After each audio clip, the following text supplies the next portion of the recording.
Hello Aries! Welcome to Like a Tarot. Alamin natin ang relationship mo, ang feelings mo, ang angel number, ang feelings ng person mo at sa huli kukuha ko ng additional cards. Angels and guides, please guide us. Ano ang reading para sa mga Aries?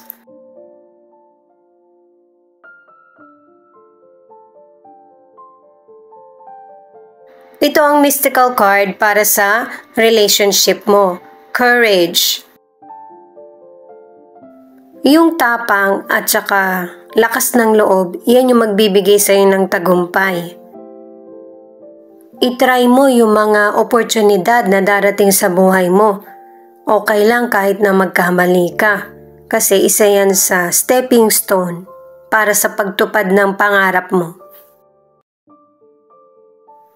Kuha tayo ng cards para malaman natin kung ano ibig sabihin ng card mo para sa relationship. Para sa mga bagong viewers, ang reading na ito ay timeless reading, general reading at guide po lamang. Hindi po magre-resonate sa lahat kaya kunin mo lang yung akma sa sitwasyon mo. At kung kailan mo napanood ang reading na ito, yon ang start ng 1 week reading para sa iyo. Ikaw na bahala magpalit kung si person mo ito o ikaw. 8 of Wands, Queen of Wands at Knight of Swords. May oportunidad na darating sa buhay mo, kaya magtiwala sa sarili at kailangan umaksyon. Kahit na may dumating na hadlang sa pagtupad ng pangarap mo, manatili ka pa ring matatag at focus. Dalawang cards yung nagsasabi na mabilis darating at mabilis din mawawala yung oportunidad. Ang maganda nito, makakasabay ka sa daloy pagdating ng oportunidad. Ang ilan sa inyo sa career, nagta-travel ka para mag-work.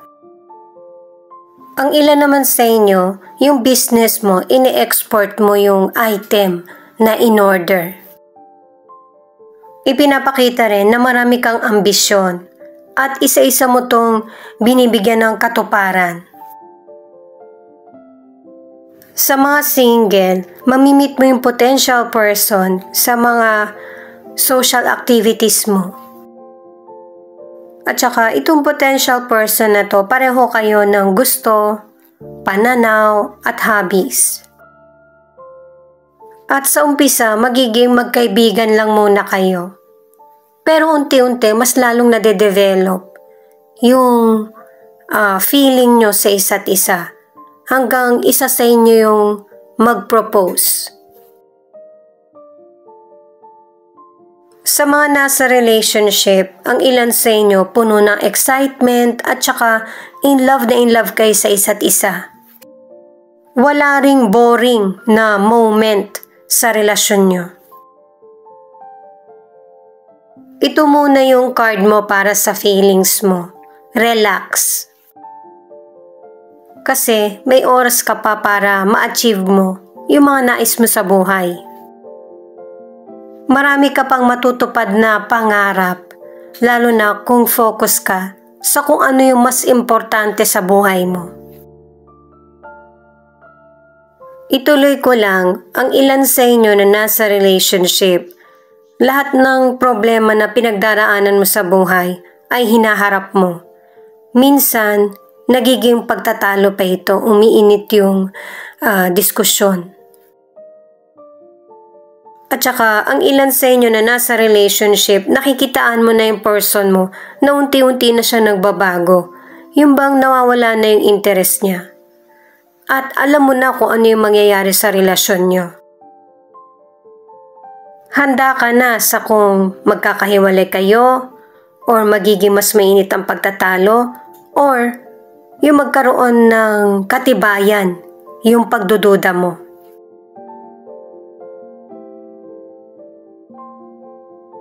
Four of Wands, the Star in reverse, 6 of Wands. Itong cards na ito, maybe ang ilan sa inyo may celebration ka nga atinan or nagiging busy ka. Kasi pansamantala, nalalayo ka sa problema. At saka ang ilan sa inyo, yung feeling ba na nawawalan ka ng pag-asa, pero wag, kasi yung mga ninanais mo sa buhay ay magkakaroon ng tagumpay. Makakamit mo ito. Kapag ka nagkakaroon talaga tayo ng problema, nalilihis tayo ng landas napupunta tayo sa negatibo. Pero ibalik mo sa dating sigla yung buhay mo sa kung ano yung mga dapat i-focus at importante. Sa financial, maganda yung nagiging pasok, merong stability at saka secure yung financial mo. At para sa ilang Aries, ang advice ng mga cards, medyo hina-hinay sa paggastos. Kasi base sa mga cards, mas marami kang nagagastos kaysa sa naiipon. At saka, pansamantala lang yung magiging problema mo sa financial.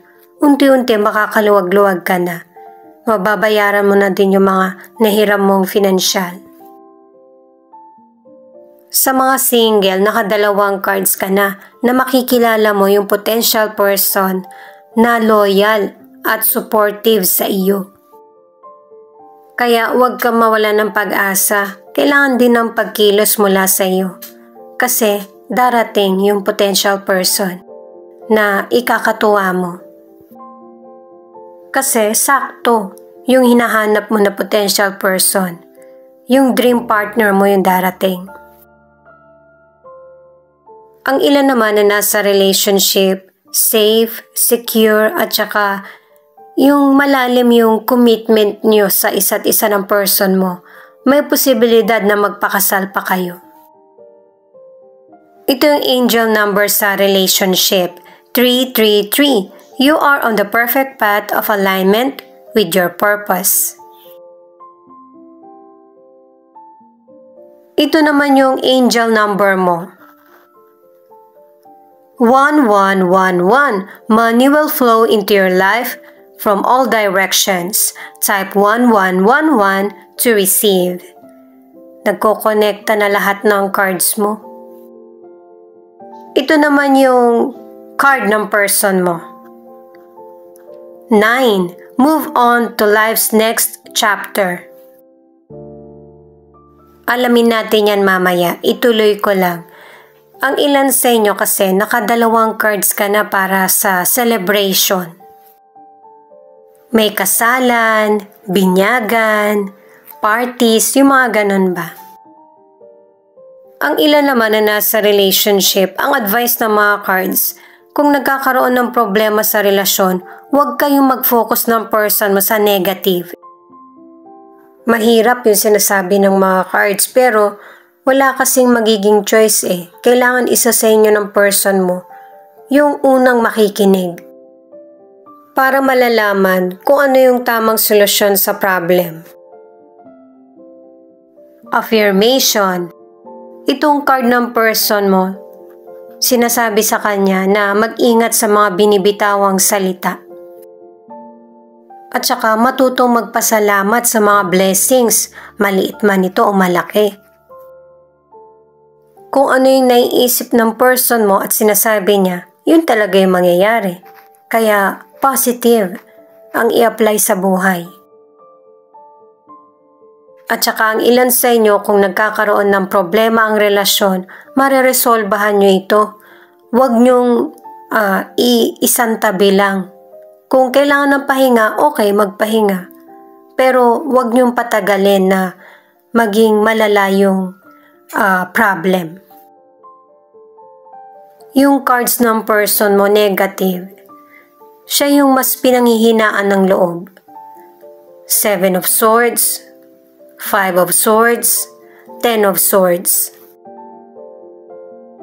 Sa cards ng person mo, kung hindi siya papatalo sa emosyon niya, susunod siya sa tama, maisasaayos yung buhay niya sa mas positive. Yung mga cards kasi pinapakita yung pagnanakaw, betrayal, panlilinlang. Kung nangyayari ito sa person mo, huwag siyang papatalo sa ibang tao kung ano yung sinasabi or kung ano yung nangyari. Kasi yung mga nangyayaring problema sa buhay niya ay temporary lang. Sa health, ang ilan sa inyo, meron kang illness at gumagawa ka ng plano para mapabilis yung recovery mo. Ang ilan naman ay nagkakaroon ng mental health problem. Merong person na nabubuli, nakadalawang cards na. Kaya kapag napansin mo na ganito yung problema ng person mo, huwag mo siyang hayaan mag-isa. Sa mga single, ang advice ng mga cards ay mag-ingat sa potential person na makikilala kasi hindi lahat sasabihin niya sa iyo. Sa mga single kasi, nasa cycle na ng buhay mo na darating itong potential person na hindi talaga tapat sa bubuin na relasyon. Ang ilan naman na nasa relationship, nalaman mo yung betrayal, panlilinlang ng person mo sa iyo, kaya marami kayong nagiging pagtatalo. At ang ilan na single, ito yung time na healing ka pa lang pagkatapos ng mga negative situation na nangyari sa buhay mo. Pero ang ilan na nasa relationship naman ay alam mo na magkakahiwalay kayo ng person mo. Nakadalawang cards ka na. Itong additional card na Four of Pentacles, ang ibig sabihin, hindi ka na nagpapaka-focus sa mga negatibo. Mas binibigyan mo ng halaga yung material. Kasi ang ilan sa inyo, mas pinipili mo maging practical at saka independent. At saka ito yung pinapakita na priority mo sa ngayon. Itong Ten of Wands naman ay pinapakita na yung buhay natin, marami talagang challenges na darating. Patuloy ka pa rin susubukan kung gaano katatag yung patience mo at paniniwala sa Diyos. Para magkaroon ng katuparan yung mga pangarap mo ay stay positive. At mag-focus sa gusto mong tahakin na direksyon sa buhay. Thank you nga po pala sa mga nag-like, share, comment, and subscribe. Ingat po kayo palagi. Itong Two of Swords naman, hindi pa huli para sabihin mo kung ano yung nasa isip mo at saka nararamdaman para makaiwas ka sa misunderstanding. Kailangan ng communication at balanse sa ibang parte ng buhay mo.